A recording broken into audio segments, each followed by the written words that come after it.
தேசிய கீதத்தை முதலில் பாட வேண்டும் என்று கேட்க ஆளுநருக்கு உரிமையில்லை. தமிழக மக்களை ஆளுநர் ஆர் என் ரவி அவமதித்து விட்டதாக சபாநாயகர் அப்பாவு குற்றச்சாட்டு.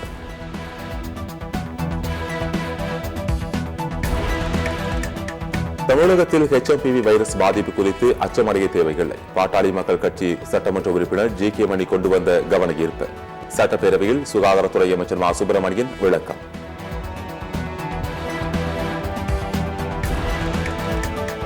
மாணவி பாலியல் வன்கொடுமை வழக்கில் கைதான ஞானசேகரன் நிச்சயம் திமுக உறுப்பினர் அல்ல. திமுக அனுதாபி. அவர் யாராக இருந்தாலும் நடவடிக்கை எடுத்திருப்போம். சட்டப்பேரவையில் முதலமைச்சர் ஸ்டாலின் உறுதி.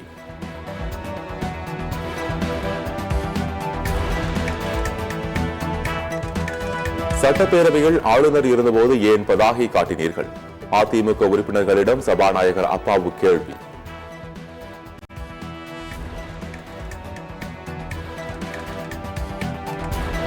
அரிட்டாப்பட்டியில் டங்ஷன் சுரங்கம் அமையாது. சட்டப்பேரவையில் முதலமைச்சர் ஸ்டாலின் திட்டவட்டம்.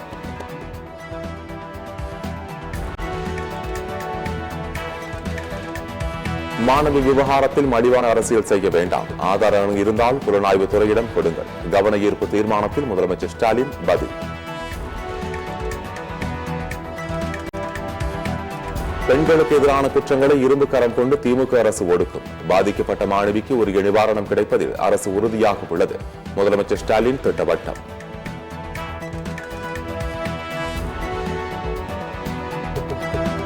முதலமைச்சர் ஸ்டாலின் பேச்சுக்கு அதிமுக எம்எல்ஏக்கள் எதிர்ப்பு. பேரவையில் அமளியில் ஈடுபட்ட அதிமுக எம்எல்ஏக்கள் வெளிநடப்பு.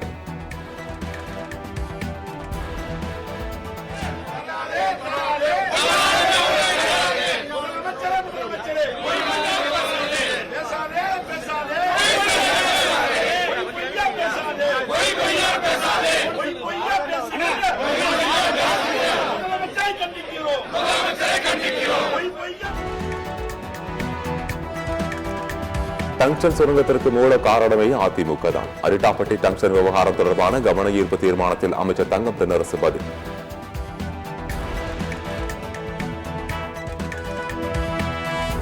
திருவையாறு பகுதிகளில் அச்சு வெள்ளம் சர்க்கரை உற்பத்தி பாதிப்பு. தமிழக அரசு தரும் பொங்கல் தொகுப்பில் அச்சு வெள்ளத்தை சேர்க்க வேண்டும் என விவசாயிகள் கோரிக்கை.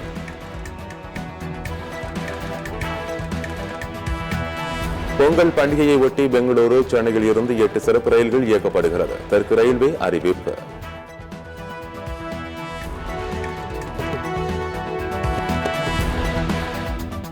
சட்டப்பேரவையில் அதிமுகவினர் மீதான உரிமை மீறல் நடவடிக்கை திரும்ப பெறப்பட்டது. முதலமைச்சர் ஸ்டாலின் கேட்டுக் கொண்டதை அடுத்து சபாநாயகர் அறிவிப்பு.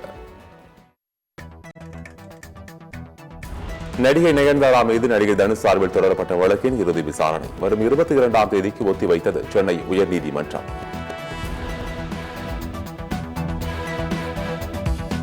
கர்நாடகாவில் 7 அரசு அதிகாரிகள் வீடுகளில் லோக் ஆயுக்தா சோதனை. வருமானத்திற்கு அதிகமாக சொத்து குவித்த புகாரின் பெயரில் ரெய்டு.